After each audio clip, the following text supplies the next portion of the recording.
Oke, baiklah. Perkenalkan, nama saya Septianus Yogi, NIM 2110322441. Pertama-tama yang saya hormati Bapak Heri Medianto Kurniawan selaku dosen pengampu mata kuliah Ekonomi Internasional. Baiklah, di sini saya akan menjelaskan atau memaparkan materi ekonomi internasional, yaitu Exporting Commodity, perdagangan internasional. Dampak-dampak perdagangan internasional dapat dihentikan dengan membandingkan harga domestik suatu barang dengan harga yang berlaku di pasar dunia. Jika harga domestik rendah, artinya negara yang bersangkutan memiliki keunggulan komparatif dalam memproduksi barang tersebut, sehingga negara ini akan menjadi pengekspor.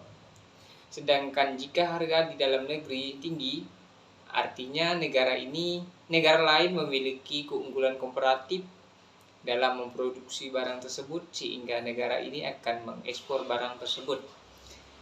Ketika sebuah negara membuka hubungan perdagangan internasional dan menjadi pengekspor suatu barang, maka keuntungan produksi domestik barang tersebut meningkat.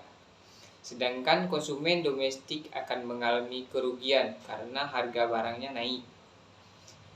Sebaliknya, jika negara tersebut membuka hubungan perdagangan internasional dan menjadi pengimpor suatu barang, maka para produsen domestik barang tersebut mengalami kerugian, sedangkan konsumen domestiknya memperoleh keuntungan. Keseimbangan tambah perdagangan internasional. Ketika suatu perekonomian tidak mampu berdagang di pasar dunia, harga akan menyesuaikan diri sedemikian hingga penawaran domestikan seimbang dengan permintaan domestik. Perdagangan internasional disebut di sebuah negara pengekspor. Begitu perdagangan internasional boleh diberlakukan, harga akan langsung melonjak ke tingkat harga dunia. Kurva penawaran menunjukkan produksi baja domestik, sedangkan kurva permintaan menunjukkan konsumsi baja domestik. Besarnya ekspor sama dengan selisih antara jumlah penawaran domestik dan jumlah permintaan domestik pada harga baja dunia. Kita lihat dalam grafik sebelum terjadinya ekspor, keadaan equilibriumnya biasa. Surplus konsumennya adalah A tambah B, dan di mana surplus produksinya adalah C. Jadi total surplusnya adalah A tambah B tambah C. Setelah ekspor, negara yang melakukan ekspor adalah negara yang memiliki keunggulan komparatif, di mana negara itu bisa memproduksi suatu barang yang lebih murah dibandingkan dengan negara yang ada di pasar dunia, atau disebut world price. Nah, sebut saja